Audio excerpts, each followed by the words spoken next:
Welcome to What's Happening. I'm your host, Michael Locke, here today with Jeff Deck on my immediate left and Mark Coleman, both farmers and members of the Cape and Islands Farm Bureau, a sponsoring organization along with Harwich Conservation Trust, which is bringing to you this year for the 8th time in a row the Meet Your Local Farmers event on Saturday, March 25th, starting at noon in the Harwich Community Center gymnasium.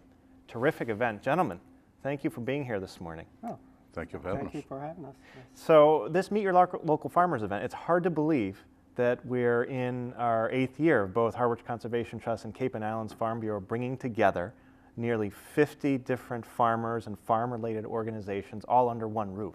Yeah, it's kind of neat that it's developed into this thing. Leo Kakunis started it 8 years ago. That's right. And there was maybe, 10, Yeah. 15 farmers at that point in the small room, and it's blossomed into a big event. And it attracts all ages. We have a lot of people who Yeah. come, and hopefully the weather will be beautiful this year, so people really want to come out. Yes. This Yeah. rainy weather that we've been having is kind of dismal at points. So. And it's free, right? There's no admission There's charge. no Totally admission. free. It makes it a great opportunity to get out and get around with the family and see what's going on and Yeah. run into a lot of people that everybody's had cabin fever all winter. so- Yes. And this is a great way to kick off the 2017 growing season. Yep. Meet and greet local farmers, get to know what they produce. I mean, you each have your own farm in Harwich. Right. Yours is Not Enough Acres.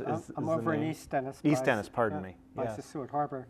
And at this present moment, we have 2 greenhouses that are full of spinach that we're harvesting. You know, it's kind of nice going in there when it's really cold and snowy and it's warm and sunny inside the greenhouse and you're picking. So, Wow. What's the temperature get up to in there? well, if the sun's out, it's over 80 degrees. Wow. And you're working in a t-shirt, so. Wow. So you can go in your greenhouse without even having to go down south. It's like going down south. Is it? It's in the south side of the property. Right. so. Tropical vacation. All you got to do is bring in some margaritas. I don't have to go to Florida. Exactly. So spinach you're growing, and Spinach, we've started the onions for the upcoming season. We do all the onion sets, grow our own onion sets.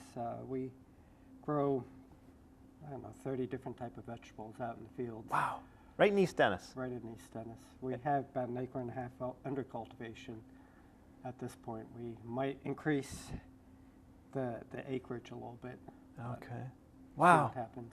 And Mark, you own and operate Tuckaway Farm in North Harwich. Right. And what do you focus on for your growing aspirations? Big thing with us is strawberries, Strawberries. and that's grown considerably in the last few years.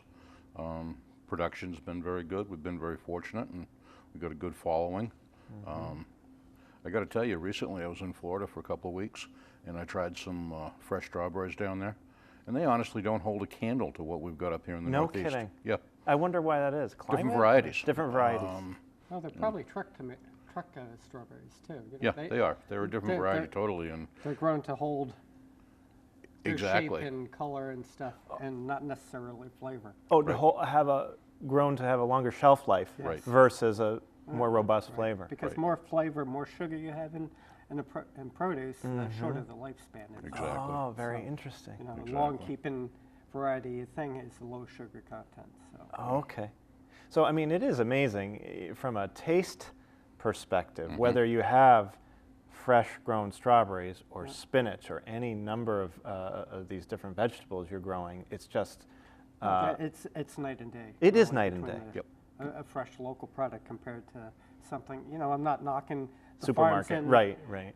Or, yeah. out west or whatever, but the products are a week to 2 weeks old at that point by the time you get them in the grocery store. Versus the freshness From the fresh of products. buying locally. Right, yes.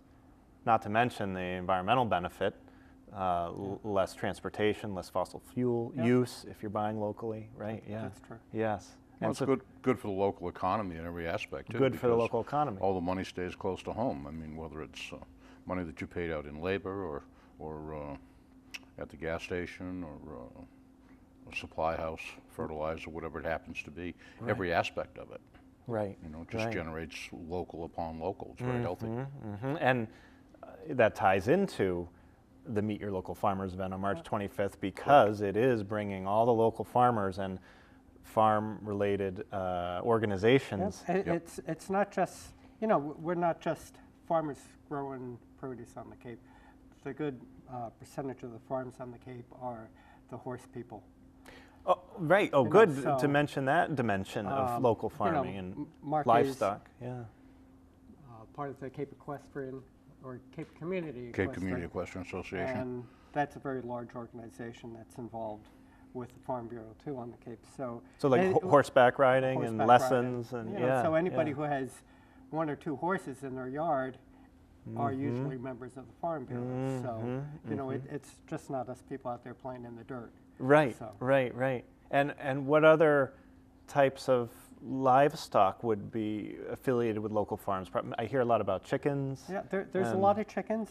Tim Fryery up at Cape Organics, he has, I think, 80 or 90 pigs at this point. Oh, no kidding. That he does. Wow. Laura McDowell May over at Seawind Farms, and Dennis, she does Highland cattle. Skipper Lee at Pleasant Lake Farms does Highland cattle and pork. So, you know, there is quite a few people that do livestock on the Cape. Yep. You got Drew Locke down in Truro. Who does chicken. Yep.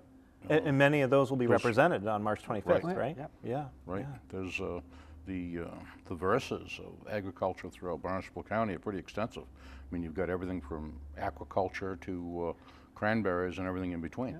Yeah. There are Hydroponics. that's right. Hydroponics. Oh, that's true. Meat production. That's true. You cover all the gamuts. Floral production as well.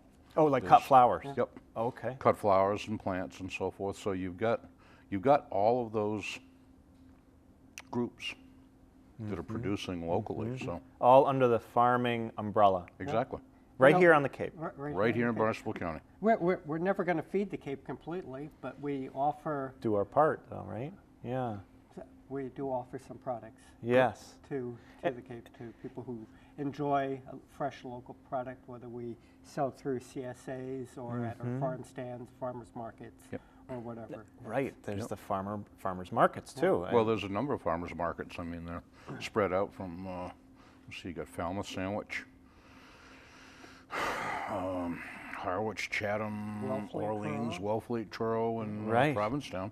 And even some winter markets, Yep. right? Yep. Yeah. The Orleans Farmers Market, that's a winter market. Yep.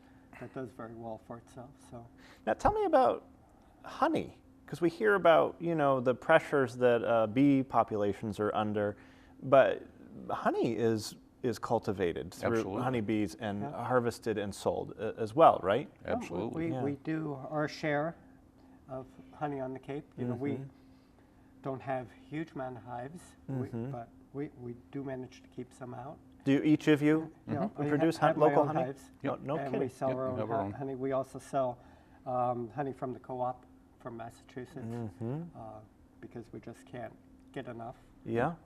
Can't produce enough of it, unfortunately. Oh, right. And you know, there's the colony collapse and stuff like that, but that's really not a big factor. You know, there's only been 3 or 4 confirmed cases of colony collapse in Massachusetts in the past 4 or 5 years. So Oh, okay. it's more of the bugs, the verona mites and stuff like that get into it.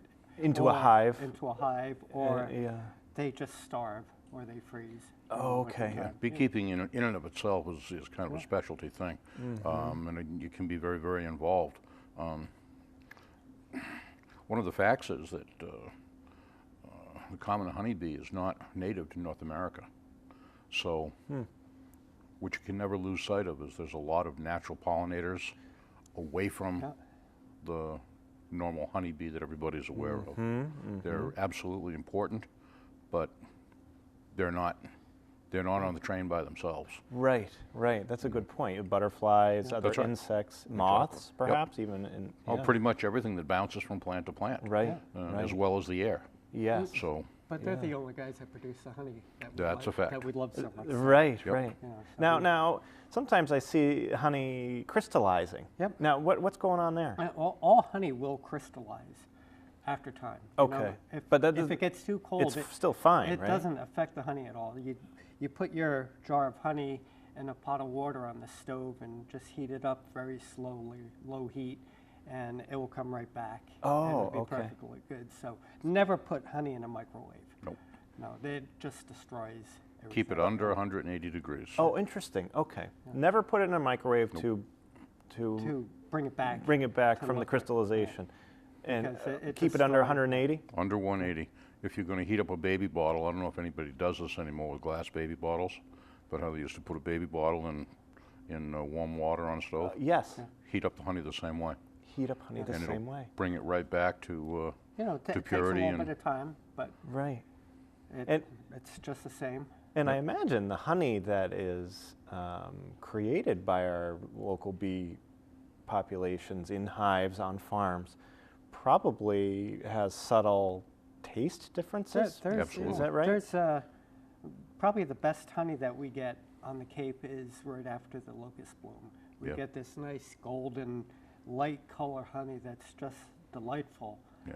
to No have, and it's kidding. a special treat.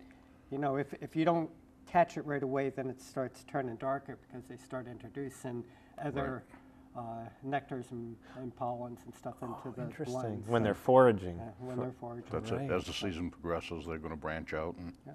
there's more opportunity for them. When they get into They're the not goldenrod, particularly selective. The honey gets darker as they get into the fall, the goldenrods and stuff. I see, The I see. fruits tend to be a lighter color in honey, Yep. so. If you've got a very select palate, you'll actually notice various Subtle flavors. subtle flavors in different things. Wow. And so among the many products then that people will actually be able to buy Oh, yeah. at the Meet Your Local Farmers event on March 25th are honey from different farms. There should be correct. some honey there. Greens, fresh greens, I think. greens.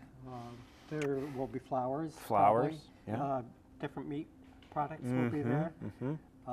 There'll be a lady selling suet for bird feeders. Oh, and yes. That sort of Yes. product. We'll have fresh coffee Yes. and fresh ground coffee. From the fellow in From- Chatham. yeah. Is that right? From So I love it. I love all the different dimensions that will be represented there on that day. I think there's even going to be some live animals. Is that right? That's- Possibly Scottish Highland cattle? Very likely. Very likely. hopefully. We've been pretty fortunate each year. We've been able to round up some livestock and Yes. smuggle it into the gym, and that's Yeah, worked out pretty well. You know, they don't seem to mind too much. Right. We do put down covering on the floor. so Yes, they don't hurt to anything. take care of the site. Yes, yeah. And we had the AmeriCorps coming in That's right. to help us set, Set up, up and and- clean up. You know, without them, we'd really be stuck. That is doing true. the That's a event good because shout out to they're- 'em. Yeah. They're a good bunch of kids, and they do a lot of work. They're hard working. That's so right. That's a Yeah, good they- shout I out. do want to Acknowledge them. congratulate them. No question. for They've all the got a work very that good they've done. attitude. They're very, very helpful. Yeah. Well, there you have it. Thank you, AmeriCorps. Thank you to you, gentlemen. Thank you to the Cape and Islands Farm Bureau. We at Harwich Conservation Trust, for which I work, are also grateful for the opportunity to host this program on March 25th, noon, Saturday, March 25th, at the Harwich Community Center. For more details on the growing list of participating farms and farmers and farm-related groups, you can see all of the photos from events past, as well as the exhibitors who are coming on Saturday, March 25th at harwichconservationtrust.org, website harwichconservationtrust.org.